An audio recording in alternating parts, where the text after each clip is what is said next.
Simula noong naipatupad na ang Enhanced Community Quarantine sa Luzon, dulot ng Coronavirus Disease 2019 o COVID-19, ay gumawa na ng paraan ang mga magkakapatid na Hernandez sa Barangay 6, San Juan Bautista, San Nicolas, Ilocos Norte, na sina Monico Hernandez Jr., Ofelia Hernandez Julian at ang asawa niya na si Manuel Julian, Chona Hernandez Suhal at ang asawa niyang negosyanteng Bombay na si Jazz Suhal, Babe Hernandez at Saldi Hernandez para makatulong sila sa mga kababayan nila sa San Nicolas at mga iba pang bayan dito sa lalawigan ng Ilocos Norte. Ayon kay Mrs. Chona Hernandez Suhal, ay tulong-tulong silang magkakapatid para sa pambili ng mga groceries at mga iba't ibang gulay at nakasanayan na rin nilang tumulong dahil ito daw ang ginagawa noon ng kanilang yumaong ama na naging Sangguniang Bayan at naging Vice Alcalde sa San Nicolas na si late Monico Hernandez Sr. Kasi seafood pa idi. Ligiti naganak kanyak natulong dan iti Ilya San Nicolas. Iso nga, da kaming agkakabsat, agtitinulong kami. Tapno maitultuloy mi dedi na pintas nga ramid digiti naganak kada kami. Sila din magpapamilya ang tulong-tulong na nagre-repack sa mga relief goods na maibibigay sa mga tao.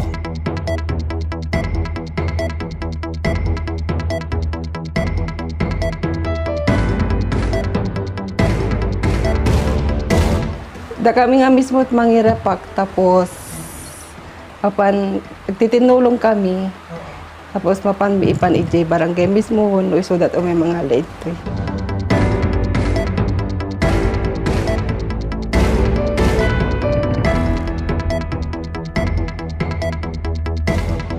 Oh, dati kita agapo-apo ti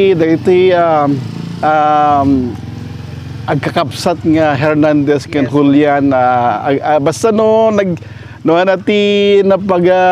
napanunod nga maunno nga kwa iso ti may tulungan apo iso ti paggapuan nagiti may kukuha ka nagiti kailian wan iso nga from Hernandez ken nagitag Julian basta diti abubing diti nga kwa nagiti addimi nga kwa ken diti addimi adjay haway ni Monico so Hernandez Jr. iso ti main nga source ti kwa kaslay so nati ko agagay dam nila ken no adaman may nayo, may iso na yun na milata, iso ti bubray nga ko. So nga, ano sa dapat? Halos lahat na ng mga barangay sa San Nicolas ay nabigyan na ng relief goods at may nabigyan na rin ng mga napili nilang bayan sa Ilocos Norte. Lalong-lalo na ang mga talagang nangangailangan ngayong may krisis sa ating bayan.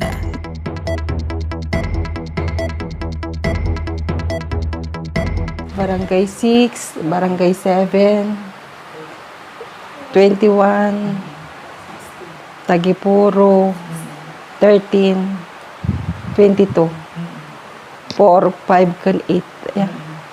10. So, Sa Nakpeta, Burgos, Poblacion Burgos, Changgiti Banggi, Changgiti Burgos, San Nicolas, ken Dabasit talaga. Kapag umaga naman ay pumupunta ang mga tao sa harapan ng bahay ni Mrs. Chona Hernandez Suhal para kumuha ng mga iba't ibang gulay na inaangkat niya sa mga magsasaka sa San Nicolas at para malaman ng mga tao na pwede nang kumuha ng mga iba't ibang gulay sa kanyang bahay ay nagla-live sa Facebook ang kanyang kapatid na si Baby Hernandez. May kay amin nga tagadayan apo, tagalaod. May kay mangalat natang yun. Tagasais. Laod, daya, abagatan. May kay mangalat natang yun apo. Dakay nga tagasolgi. Umay ni Aon. Umay na ipante Baguio.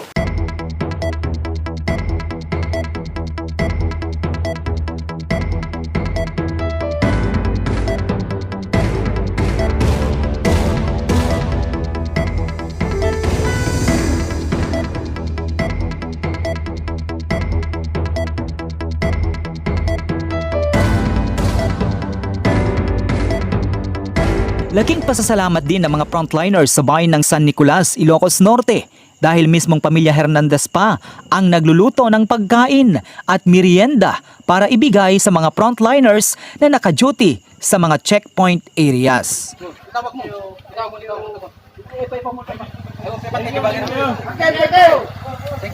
Nagpapasalamat din ang mga barangay officials sa San Nicolas dahil napakalaking tulong ito para sa mga nangangailangan ngayong panahon ng krisis dahil karamihan na ng mga mamamayan ngayon ay walang trabaho dahil sa enhanced community quarantine dulot ng COVID-19. Umo naman pa nga agyaman tayo iti Lord adda tayo nga napintas ti salsalon at na sa nga padatayami na po muna tayo nga pagyamanan ti pamilya Hernandez naayat man nga timulong iti barangay 18 Binggao San Nicolas Ilocos Norte siya.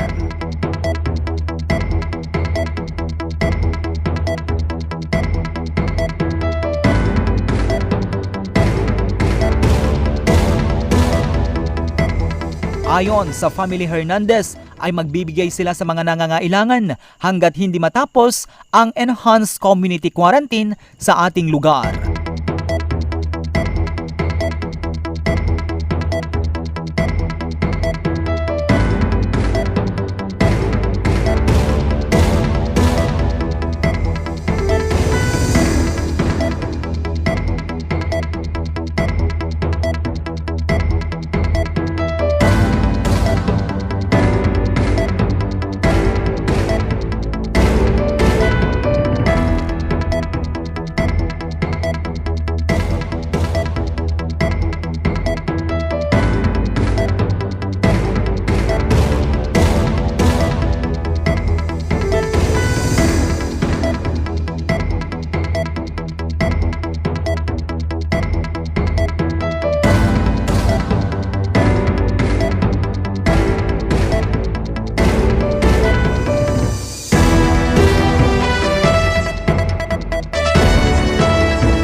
Mula sa Barangay 6, San Juan Bautista, San Nicolas, Ilocos Norte, para sa JCQ Online TV at Joey Cordero Kiawit sa aking YouTube channel, Joey Cordero Kiawit, nag-uulat. Kung bago ka pa lamang sa aking YouTube channel at kung hindi ka pa nakasubscribe, mag-subscribe ka na at huwag kaligtaan na i-click ang notification bell upang sa ganon ay palagi po kayong manonotify kapag may bago pa akong i-upload na video o content At huwag din kaligtaan na i-like at i-follow ang aking Facebook page na JCQ Online TV.